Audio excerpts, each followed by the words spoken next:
ଖଟିଲା 5T ଓ ମୋ ସରକାର। ତ ଦର୍ଶକ ବନ୍ଧୁ, ରାଜ୍ୟରେ କ୍ଷମତା ପରିବର୍ତ୍ତନ ସହ ପୁରୁଣା ବ୍ୟବସ୍ଥାରେ ପରିବର୍ତ୍ତନ ହୋଇଛି।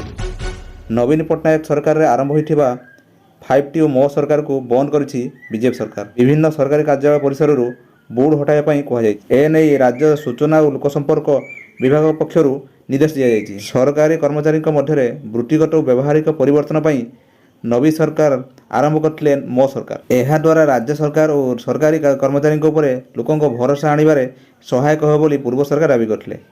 ସେହିପରି ସରକାରୀ କାର୍ଯ୍ୟରେ ସ୍ୱଚ୍ଛତା ଆଣିବାକୁ 5T ଆପଣାଇଥିଲେ ରାଜ୍ୟର ପୂର୍ବତନ ସରକାର। Transparency, technology, team work, time ଓ ଟ୍ରାନ୍ସଫରେନ୍ସ ଥିଲା ଏହି 5Tର ମୂଳ ବ୍ୟବସ୍ଥା। 2019 ଅକ୍ଟୋବରରେ ତତ୍କାଳୀନ ମୁଖ୍ୟମନ୍ତ୍ରୀ ନବୀନ ପଟ୍ଟନାୟକ 5T ଓ ମୋ ସରକାର ଅଭିଯାନ ଆରମ୍ଭ କରିଥିଲେ।